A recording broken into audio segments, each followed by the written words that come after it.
I just took this flywheel out for the first time ever. I never want to take it out again. Got a lot of chipping videos out there, and a lot of times I'm just happy, just having a blast. But today is not one of those days at all. What's up, guys? Brad here from Piney Grove, and if you're a regular viewer of the channel, you know we stay pretty busy out here. Whether it's tractor work, mini excavator work, mini skid steer work, zero-turn mowing. Who am I kidding? That's Deb's mower. I don't get to use it that much. Or loving on the mini cows. There's just so much to do out here at Piney Grove, keeping the place running and keeping the place looking good. You don't care if it looks good. You just want your food.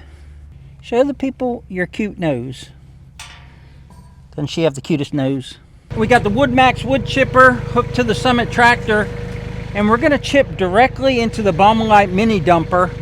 And before, I would either put a pile on the ground, I'd put a tractor bucket here, or I'd use the dump trailer. But the dump trailer requires another vehicle to tow it, and the Summit tractor is the only tractor we have with remote hydraulics that can power our dump trailer.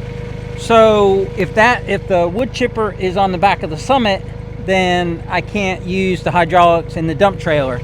So this will be the first time we've tried this setup. Let's chip some wood, see how it works. And this chute here seemed to be getting clogged up more and more frequently, and WoodMaxx actually saw my video and noticed that the vanes inside of the flywheel cover here, all the vanes were bent. They have two little fingers on them, and one of the fingers were bent, and it wasn't creating a good suction. And it was a known issue with their earlier models, and I bought this used off Facebook Marketplace, so who knows how old it is. So they sent me new vanes, but in order to put the vanes on, I had to take the flywheel completely out. And I did a video on that, and it shows the whole insides of a wood chipper if you ever want to see how a wood chipper works. But now we're going to put it to the test, check out that suction, check out the hydraulic infeed's ability to pull in the material, and then fill up this mini dumper.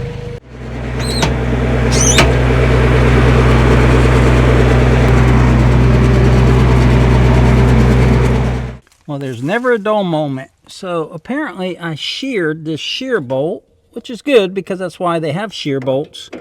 But this was turning and this wasn't. And I was wondering why I wasn't getting anything out of the discharge as far as air, and the infeed wasn't working. And it's because this bolt right here is sheared off. So I've got a shear bolt from a hay baler. I think will fit in there, and we can be back in business pretty quick. After I put it all back together, I chipped some wood with it just to make sure I had it back together correctly. So I don't know when that actually broke. But I do know I've jammed it a bunch of times since I've owned it. And I've probably owned it year and a half, 2 years now. And when it gets jammed back there, it'll sometimes shut down the tractor. So there's a lot of force on that little shear bolt. And I guess over time, it just wore on it and it sheared off. So when I found out why that wasn't turning, I almost just went and fixed it and then went into the video. Then I thought, that's pretty important to show what we have to do to keep our equipment running. It doesn't always just fire up and you go out and get the job done. Sometimes it breaks just before the job, or sometimes it takes, you know, a day or two of maintenance just to keep it maintained so that it's ready for the job. Personally, I just want a bolt that fits in there. It doesn't have to be a real low-grade shear bolt to me, just to get it through chipping today, because I already know that the shear bolt that was in there will stop the tractor. So that means it'll stop the tractor before it harms the chipper. I found a bolt in my miscellaneous hardware bin, and I don't know the hardness of it, but it looks like it's got 3 on the head, so probably a grade 3. Which would mean that it's a soft-ish bolt as opposed to like a harder grade 5 or grade 8. And I actually found a nut and a lock washer that fits it. And this here is why you never throw anything out, because I don't know where this bolt came from.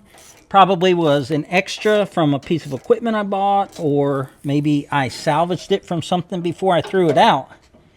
And it's saving the day, and I've got several more of them. But I'll leave a comment down below. Are you the type that, you know, anticipates that one day you're going to need that bolt somewhere, so it doesn't currently fit in whatever you're working on? Or when you go to the store and you need a bolt, you buy 3 of them. And that way you have 3 of them, even though you probably never used that bolt before in your life. You now know you have 3 extra going forward. So are you that type of person, or do you just wait till something breaks and then run out to the store and try to find the right hardware to fix it? It's in there, and I feel confident it'll work. I just wonder if the fact that the chipper can stall the tractor, if that bolt's even strong enough. Okay, let's see if we can get going here. PTO to the rear, PTO on. All right, I got airflow.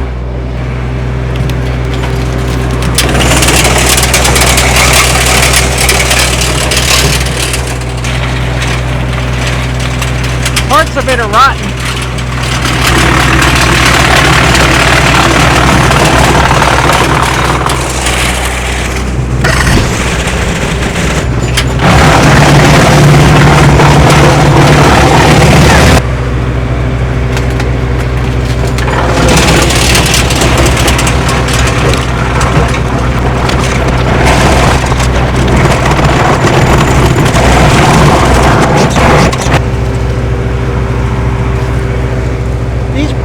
Stumps are pretty gnarly. I wonder if it'll suck these in.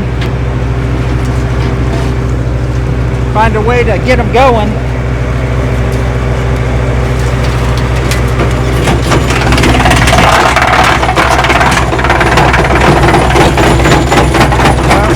Won't take that one. It's just too much. I'm determined to chop this up. Try it now. It's like a big snow crab.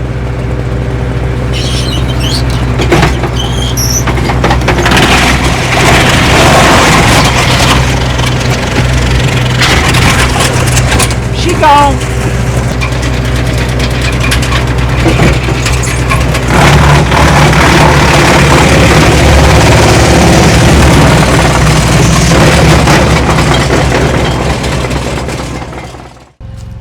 So open up the flywheel, and this that stump that was in there, there's so much sap in it that it mixed with the sticks from that stump and created like this barrier here on the exit.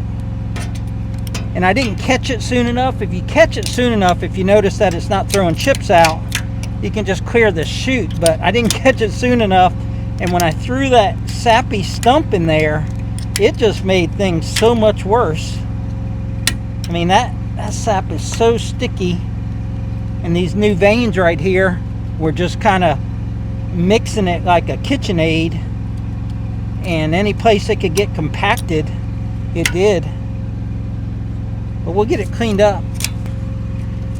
And again, I'm showing you what happens. This is what happens when you're working, is it's not all, 15-minute video of, oh, I got this huge pile of wood chips. I mean, this happens almost every time I chip. I'll get a clog somewhere because I throw so much at this chipper. I'm gonna spin the flywheel to get that stuff out of there.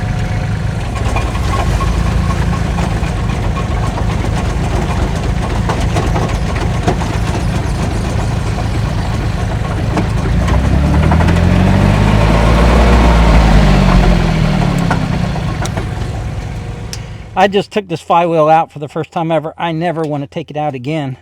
Hopefully that clears itself just by throwing some dry wood through there and getting some good chips to clean that out. But all right, put the bolt in. I think we're back in business.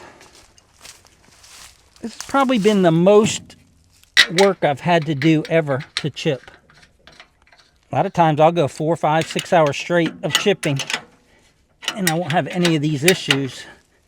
Sometimes you just need a change of scenery. Maybe that was a bad luck place, so let's try and chip over here.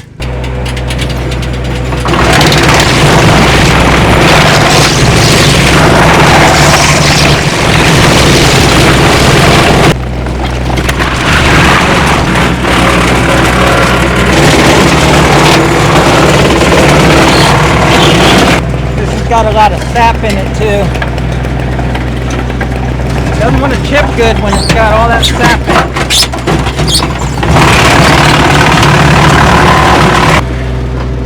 Let's see if this will go without trimming any limbs or touching anything.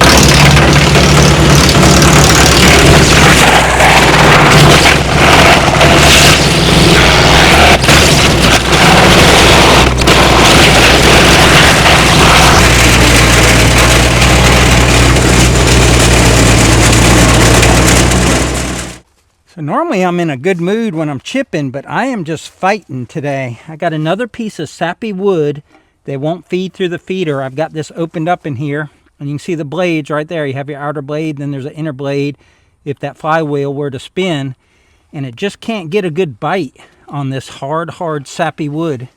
And I've got a lot of chipping videos out there, and a lot of times I'm just happy and just, you know, hey, look how great this thing is chipping, and just having a blast. But today is not one of those days at all. You see the infeed goes up like that. I got to pry that up and try and force this forward because it won't reverse out, because the sap, it's digging a hole in the wood, and it's cupped a hole in the wood, or a divot in the wood, that it can't grip it.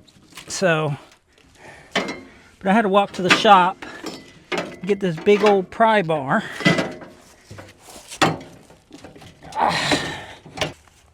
Life and work is hard enough without all of these setbacks and difficulties, but I think I'm gonna just see if this will go through and get back to chipping. Sometimes I can put another piece and it'll catch that piece and drive it through, but I was having no luck with that one. Right, it's in reverse, so it's, yep, came out. So look how shiny that is. It's just so full of sap that when them teeth come around to here and try to catch it, it can't catch it. And then the infeed just kind of created that there and was pushing as hard as it could. But then this gets slippery down in here, and you lose the traction on the in-speed. I'm going to do something dumb. I'm going to turn this around. I really don't want it to beat me. Now what I should do is just throw this to the side and burn it later. But I'm going to be stubborn. I'm going to put this side in now.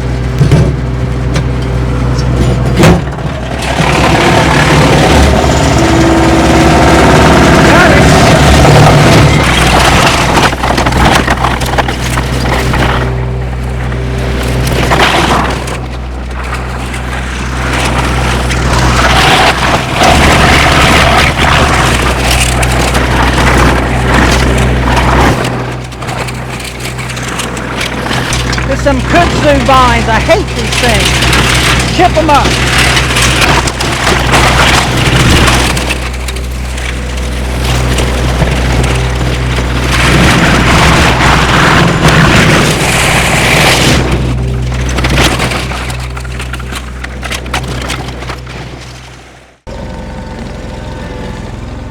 I feel like we're making a little progress now. I think this tree over here will fill up the dumper. Mini dumper. But I got to get the chainsaw in here and chop up this tree. This is a pine tree that fell down during the storm. I can get a lot of that in the chipper. That trunk up there I won't be able to. Probably, I don't know, 20 feet of it I won't be able to.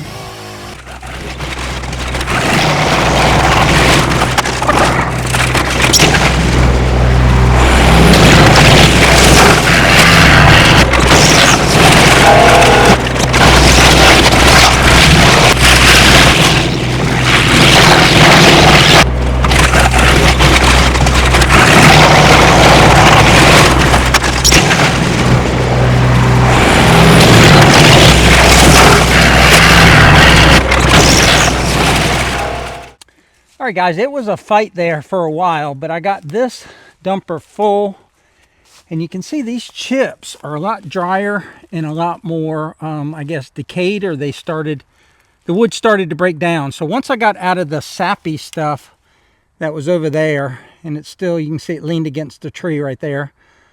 But once I got out of that stuff and got into more of the dead pine laying on the ground, like this one here that we chopped up, and that wasn't as filled with sap. Now I think those pieces are, but they're too big to go in the chipper. But the last pieces that I used that are on top of the mini dumper are those over there. And they were partially decayed, and they went through the chipper really easy. And that's what I'm used to, is that I get out here and just chip a lot and don't have to do a lot of maneuvering and manipulating of the machine. Now that pry bar that I had, I think it's a 36-inch pry bar. I'm going to keep that when I chip, because I found that I can do a lot of things from both sides of the hopper to move the wood that I couldn't do before and dislodge stuff. So I'm going to keep that with me every time that I chip now, and that'll make it less frustrating and less time because I don't have to tear the machine apart. If you're wondering how much I chipped today, the Kubota bucket is 1/4 of a yard, I think, and the mini dumper will hold 3 to 4 Kubota buckets. So I think it's 0.75 of a yard. So that's quite a bit of chipping, although it didn't look like that much in the dumper. But I'm sweaty. I want to deer hunt tonight, so I'm going to go take a shower real quick and get in the deer stand. But until next time, y'all take care out there. And remember, life's short, tractor hard. Check out these 2 videos right here, and we'll catch you on the next one. Take care, guys.